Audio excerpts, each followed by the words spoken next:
These are the Daily Tech Headlines for Monday, October 14th, 2024. I'm Rob Dunwood. There is a lot of news coming out of Adobe today with the kickoff of the Adobe Max Creativity Conference in Orlando, Florida. Let's start with the release of Adobe's Firefly video model, launching across a handful of new tools, including some right inside Premiere Pro that will allow creatives to extend footage and generate video from still images and text prompts. Generative Extend can be used to extend the end or beginning of footage that's slightly too short or make adjustments mid-shot, such as correct shifting eye lines or unexpected movement. Adobe's text-to-video and image-to-video tools are launching directly on the web as a limited public beta in the Firefly web app. Text-to-video works similarly to other web generators like Runway or OpenAI's Sora, allowing users to plug in a text description for what they want to generate.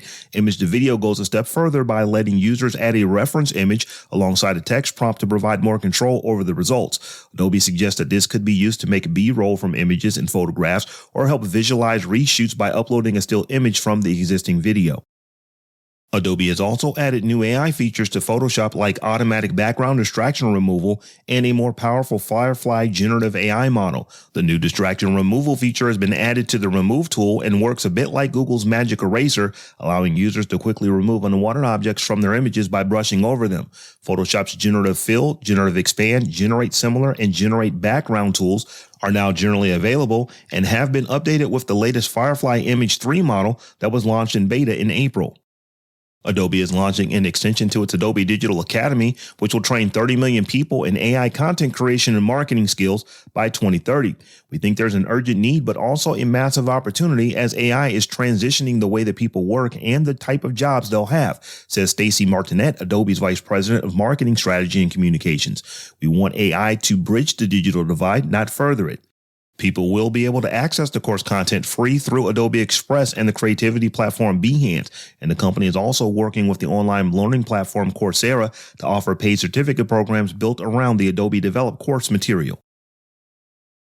The Honor Magic 7 smartphone officially has a launch date of October 30th in China, a week after the debut of Magic OS 9 on October 23rd. The Magic 7 series launch will probably be exclusive to China. Honor usually rolls out its flagship devices to international markets in the first quarter of the year. The upcoming Honor lineup is expected to pack the latest Qualcomm flagship chipset, likely called Snapdragon 8 Elite or Snapdragon 8 Gen 4, which Qualcomm will unveil on October 21st. This move positions the Magic 7 as one of the first phones to sport the new processor. The Internet Archive and Wayback Machine are back online in a provisional read-only state after a data breach and DDoS attacks brought the site down last week. Users will be able to access the 916 billion web pages that have been archived over time, but won't be able to capture an existing web page into the archive. Internet Archive founder Bruce Raquel says of the service that it is safe to resume but might need further maintenance, in which case it will be suspended again. SpaceX, in its fifth Starship test flight, was able to catch the massive 233-foot-long first-stage Super Heavy booster on its return flight back to its Texas launch pad Sunday morning using a giant mechanical arm on a platform bigger than the Statue of Liberty. The novel catch-landing method marked the latest advance in SpaceX's test-to-failure development campaign for a fully reusable rocket designed to loft more cargo into orbit, ferry humans to the moon for NASA, and eventually reach Mars. This catch-landing method was intended to simulate an ocean landing of the Super Heavy booster.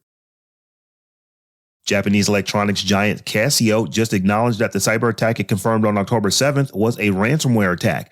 Hackers were able to access information about some customers, but Casio did not state which types of data had been accessed or how many individuals so far have been affected. The company did rule out a compromise of credit card information, saying its Casio ID and ClassPad services were unaffected by the breach. Casio said the full extent of the damage caused by the ransomware is still being investigated and some systems still remain unusable. And finally, Samsung has started rolling out One UI updates to its 2023 line and later of smart TVs, bringing a new interface, several new UI improvements, more game bar features, and a lot more. One UI is based on the Tizen 8 operating system. Smart TVs that receive this update are promised 7 more years of updates. For more discussion of the tech news of the day, subscribe to dailytechnewsshow.com. You can find show notes and links to all the headlines there as well. Thanks for listening. We'll talk to you next time.